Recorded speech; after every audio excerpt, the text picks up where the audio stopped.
Now we are ensuring that we get absolute deliciousness in this kitchen today. Yeah, Palesa, we are also about to handle our business. I see you, girl.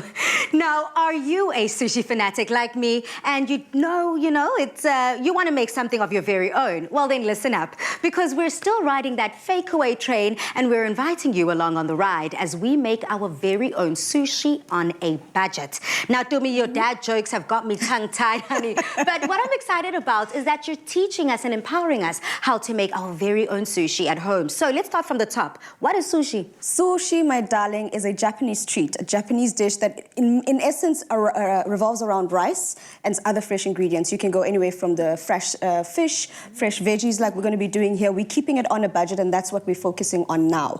Most people think that sushi requires you to have a lot of ingredients, have lots of money. If you're doing it at home, you don't need that. Like for instance, Chef Sipo will be chopping up some avo for us that we're going to put into our sushi.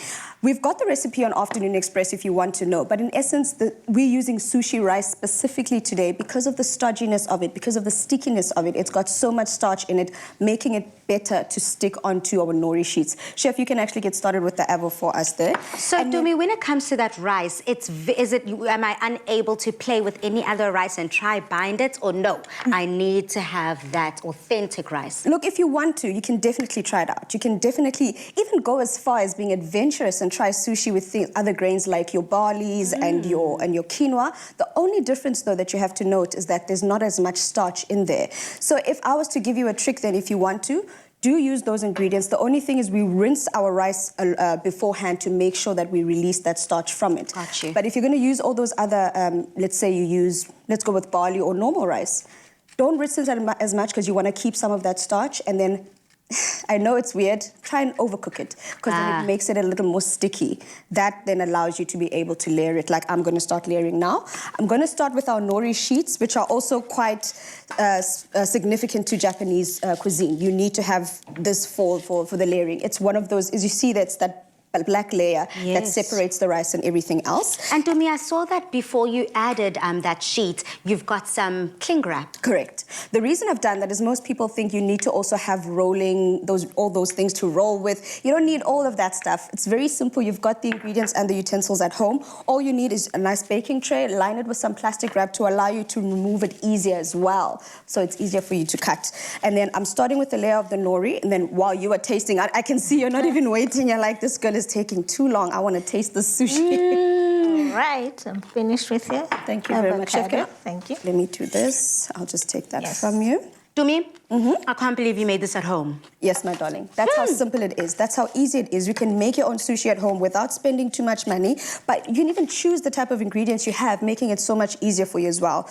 Now, you start with the layers. I've got the nori at the bottom, and most people know it's a dry ingredient.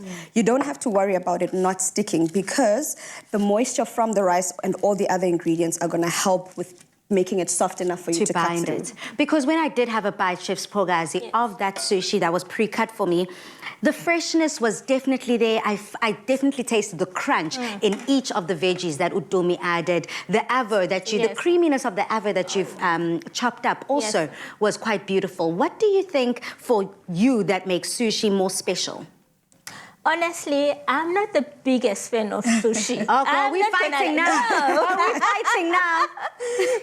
But now that too, the problem is because I'm so stingy when it comes to it. You want a lot.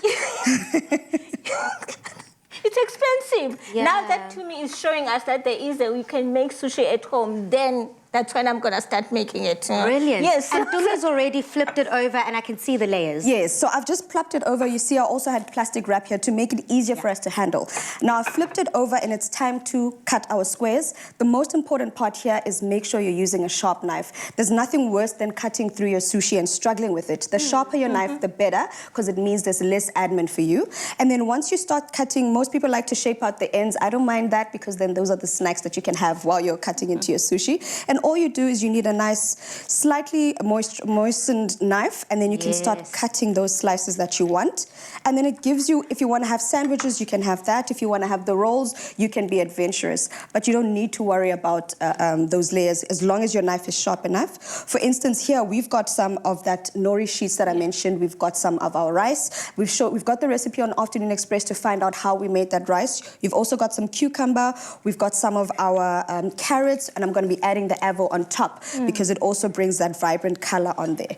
Lovely, lovely. Now, I'm definitely learning step by step. A lot of people would normally have fish, stumi fresh fish into their sushi.